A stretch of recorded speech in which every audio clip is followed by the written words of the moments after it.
Hi, thanks for joining us. My name is David Champitra. I work with the Siemens Company Tech Services, and today I'll be demonstrating the field terminated Z-plug.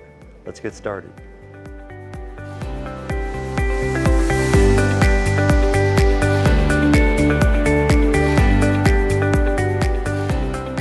Okay, so here we're going with the termination. This is our Z-plug as mentioned. This is the terminated version here with the optional boot and latch protector. As far as parts, you get a nice perforated bag here. You get the Z-plug body. You get the termination lacing module, color-coded T568A and B. Also, you get an optional boot and an optional color-coded latch protector. As far as tools, you'll need some type of a flush cutter, diagonal cutter such as these. Any type of cable jacket strip tool. The small flat screwdriver might be helpful for a retermination, so I'd recommend something like this. And then, of course, you'll need the compression tool. This is our Z tool, and this comes in every standard pack or bulk pack. And this tool has several functions. It does your compression primarily with the tool handle here, but this feature here on the inside is designed to accept the lacing module, and it gives you some leverage to snap this door shut because it's important to have a nice tight fit there for your transfer impedance. The other thing that you'll notice on the bottom of the tool handle, there's a couple knobs here, and that helps for the reterminations, and I'll show you how that works. And then, of course, your Landry attachment. As far as cable types, this plug works with quite a wide range of cable types, 22 to 26 gauge, as you can see here, even this bigger outside plant cable. Today we'll be featuring the most typical construction, which is a Category 6A FUTP construction. The other fairly common one is an unshielded, but this works with both shielded and unshielded cable types. So I'm going to show you a demonstration with this FUTP construction here. So if you nick your jacket or your foil at all, you need to restart that because when you do your foil prep, it can break off on you. So make sure you haven't nicked that foil. And you can be pretty aggressive when you pull this back. So you see how I inverted it back on top of itself, on top of the jacket. And you also want to unfold that so the conductive side is facing out. This construction also has a drain wire. So take the drain wire, and it helps for a transfer impedance for a better ground path if you wrap that drain wire around on top of the foil, right near the edge of the jacket, as you can see here. This Mylar protective layer can be removed. So trim that off, and also trim off the center isolator, being careful not to nick your conductors. So flex your conductors out of the way. Get as close as you can without nicking them. That'll make termination a little easier. So once you're at this point, the termination is actually identical to an unshielded termination. So the foil prep is the only difference. It's important to prep that foil properly. So now you're ready to arrange your conductors and insert them into the lacing module. So this lacing module has a little door feature. If you look closely, you can see the black arrow that points to where the door opens. And you can take a small flat screwdriver and pry that open, or you can just take your thumb and push in and pry it open. Either way should work well. It's important to arrange your conductors first before you put them in. That'll make lacing a little easier. So if you choose which wire scheme you want. There's the T568A and B schemes, designated with a little A and B. So today I'll do the B scheme for you, which means the green conductor, or the green pair, will go in first, as well as the brown pair.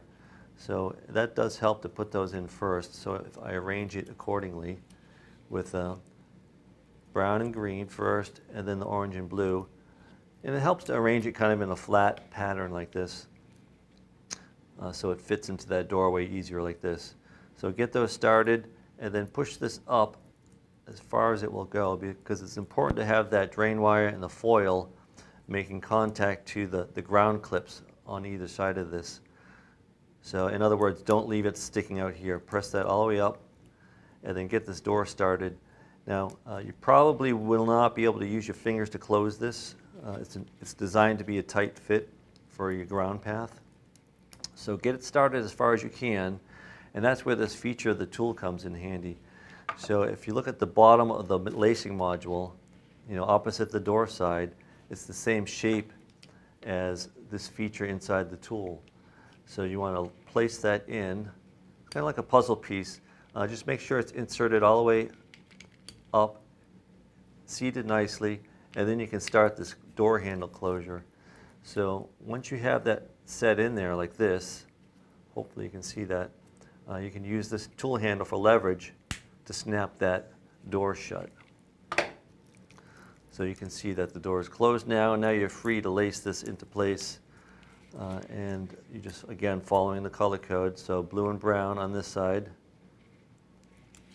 And then for the B scheme, the green is on the far side, orange is on the near side. So if you're right-handed like me, notice the tip and ring designations. So the solid colors, if you're right-handed like me, the solid colors would be toward me, and then the white conductors, or the mostly white with the tracer, will be away from you. So it's just a matter of arranging this accordingly. So just spin these conductors open so they pop into place. So it helps to have a little bit of a fingernail, to dig into the insulation so it doesn't slip on you. So pop that in. If you don't have any fingernails, you can use some pliers to pull these in, but it's really not too hard. If you have a long enough section here, you have more to hold on to. On the other side, most people turn this around. Again, the whites will be away from you. Spin this open a couple times to get the pairs to open up.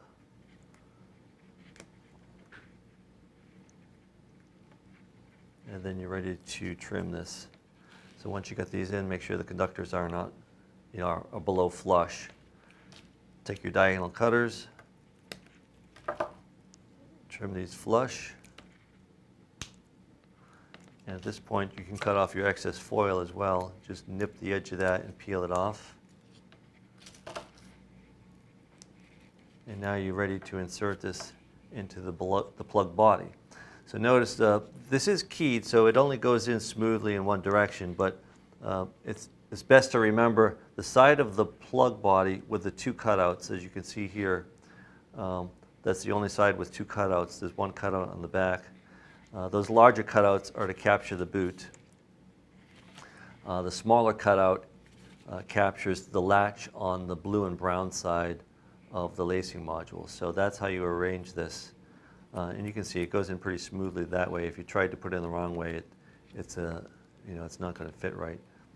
So get this started and go ahead and push it in until it latches into the slot where the boot latches. So now it's not going to fall out on you. The tool now is used to do the compression, to do your termination. So this is the primary function of this tool. Insert latch side up, get that to seat flush to the bottom of the tool, and then you can use the tool handle to drive that home. And you probably heard that click. So now that latch moved from the larger opening to the smaller opening. You can see the latch popped up into the opening there. So now you know you've got it terminated.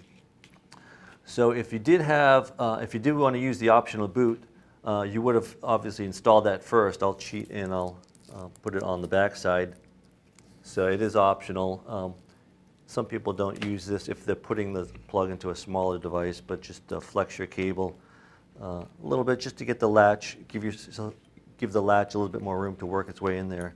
And both sides of the latch should be snapped in now, and then you can use the color-coded clip for latch protection. This also gives you some snag resistance too, because this black latch will be on top of the thumb latch. So if you're pulling this through, a bundle of cables, you're not going to get that thumb latch to snag on anything. So that's your FUTP termination. Okay, so that was your Z-plug termination. Now, in cases where you have a miswire, one of the nice features of this plug is you can re-terminate it. So what you need to do is remove the boot if you have the optional boot in place, and then use the feature that I mentioned earlier on the bottom side of the tool handle. There's two little knobs there that will press into these holes to defeat the latch. so that you can pull this apart. So let me show you how that works. And make sure the thumb latch side and the side with the two holes is against the tool handle, like this. So you're not using any other part of the tool, just the handle itself. And what you have to do is press that against there fairly tight, and then squeeze that and wiggle this cable out. Don't try and just pull it out straight unless you're strong enough. It's hard to do that. So just give this a kind of a wiggle and work it out like this, and then you'll be able to open your door again with a screwdriver, and that spot where the black arrow is, or you can use your fingernail. You just press in and pull out like this, and then you can reverse this out and pull that apart for your reterminations. Okay, thanks for watching. If you have any questions, look us up on Seemann.com. There's an additional video at Seemann.com under the support tab for more comprehensive terminations of the other cable types.